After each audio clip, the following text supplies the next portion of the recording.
tanggal 13 Agustus 2026, saya mengimbau kepada seluruh rakyat wilayah Lapako. Ya, saya menyampaikan sikap bahwa tanggal 17 Agustus Indonesia punya hari, tidak boleh orang Papua satupun ikut. Kau pegawai kah, kau anak sekolah kah, kau siapakah, tidak boleh ikut. Tidak boleh ada yang terlibat. Bupati kah, gubernur kah, siapa, desa kah, satpol PP kah, apakah, tidak boleh ikut. Anak sekolah tidak boleh. Jadi kalau ada yang kedapatan, tetap tidak sengaja, tetap akan tembak. Kepada saudara-saudaraku yang masih memilih jalan kekerasan di tanah Papua, kalau benar kalian mengaku sudah memperjuangkan rakyat Papua, lalu mengapa rakyat Papua sendiri yang kalian ancam? Anak-anak sekolah diancam, masyarakat dilarang mengibarkan merah putih. Bahkan masyarakat yang ingin mengikuti upacara kemerdekaan diancam akan didor. Coba tanyakan kepada hati nurani kalian sendiri. Apakah itu perjuangan? Apakah itu perjuangan untuk rakyat? Atau justru membuat rakyat hidup dalam ketakutan? 17 Agustus bukan milik TNI, bukan milik Polri, dan bukan milik pemerintah. 17 Agustus adalah milik seluruh rakyat Indonesia, termasuk saudara-saudara kita di Papua. Kalau ada yang merasa sejarah telah melukai Papua, kalau ada ketidakadilan, kalau ada persoalan yang belum selesai, mari perjuangkan dengan cara yang lebih baik. Jangan menjadikan rakyat sebagai korban. Jangan jadikan tanah Papua sebagai ladang pertumpahan darah. Wahai saudaraku, senjata mungkin bisa membuat orang takut, tetapi senjata tidak akan pernah mampu memenangkan hati rakyat. Kalian masih punya kesempatan untuk kembalilah. Kembali dari hutan, kembali dari jalan kekerasan, letakkan senjata. Bicarakan persoalan dengan kepala dingin. Kembali ke pangkuan Ibu Pertiwi. Bukan berarti kehilangan harga diri, justru keberanian terbesar adalah berani menghentikan kekerasan demi menyelamatkan rakyat sendiri. Papua bukan musuh Indonesia. Papua adalah bagian dari Indonesia yang harus dijaga, didengar, dihormati, dan dibangun bersama. Jangan wariskan ketakutan kepada anak-anak Papua. Wariskan masa depan. Dirgahayu Republik Indonesia ke-81, semoga tanah Papua mendapatkan kedamaian, masyarakatnya hidup aman, anak-anaknya bebas bersekolah, dan tidak ada lagi ibu yang kehilangan anak karena konflik.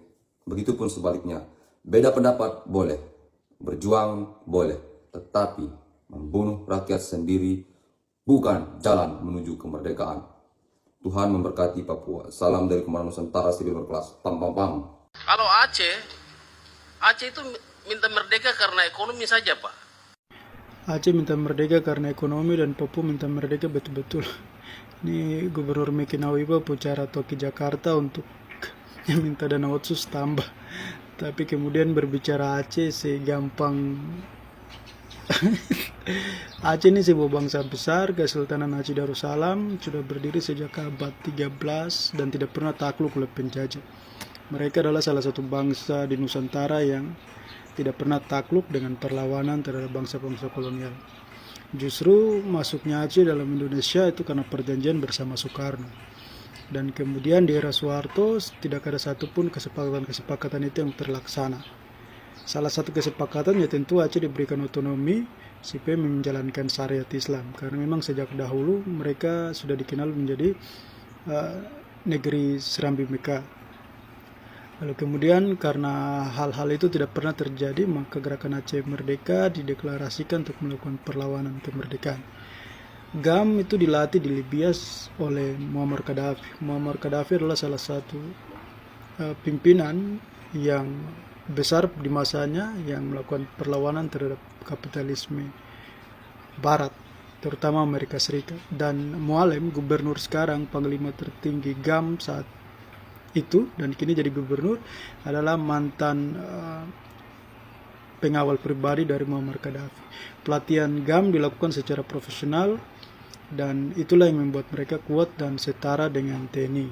Walaupun jumlahnya kecil, tapi mereka melakukan perlawanan secara total dengan TNI. Lalu kemudian Helsinki itu bisa terjadi itu karena secara moral GAM tidak mungkin mengorbankan rakyat Aceh di tengah bencana tsunami tahun 2004 itu 2005. sehingga Helsinki dilakukan dan perjanjian kembali Aceh diberikan otonomi dan syariat Islam. Itu kembali pada perjanjian awal dengan Soekarno bahwa Aceh akan diberikan otonomi, sehingga Aceh secara politik menang ketika melakukan perjanjian damai itu. Ini yang kemudian dibandingkan seenaknya oleh Gubernur Meki Nawipa yang bilang Papua minta merdeka betul-betul dan Aceh secara ekonomi. Dua hal yang berbeda yang tidak bisa dibandingkan secara sejarah, secara statistik. Seperti itu.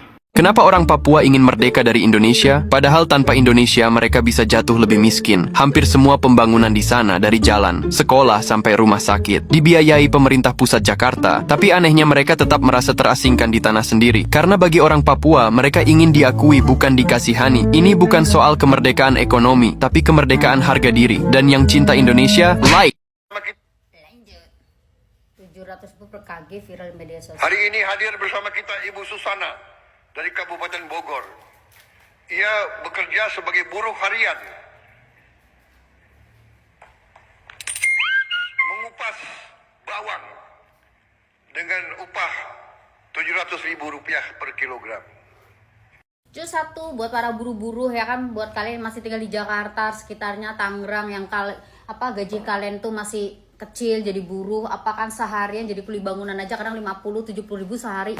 Cus lari ke Bogor tuh cari itu tempat pengupasan bawang, lumayan loh ya kan, per kilo 700.000. Kalau lu mata tahan, lu tangan tahan, itu kan lu ngupas sehari 3 kilo 700 kali 3 udah berapa coy? Sebulan itu udah hampir nyamain sama gaji pemerintah tuh, anggota DPR. Siapa yang nggak mau coba cus?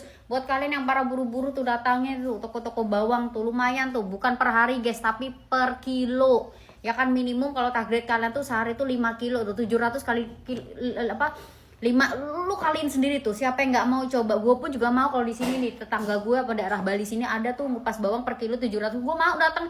Daripada gue seandainya pas sepi, properti sepi, nggak ada kerjaan, gue mau lah nganggur. Bayangin aja guys, sekilo 700.000, tahan lah. Walaupun mataku sekarang binti temu sampai menangis bleber karena pedes ngupas bawang, nggak peduli tuh ya kan. Beda ya pak ya, di kampungku, di desaku pak, kerja nguli tuh, ngoret ngabut singkong atau nguli itu ya, setengah hari itu 25.000 sampai 30.000 pak. Seharian tuh kadang 50.000 dari pagi sampai sore ngoret itu pak. Gede banget tuh para ibu-ibu tuh. Coba cari tuh tempat-tempat pengupasan bawang ada di mana tuh, coba cari tuh.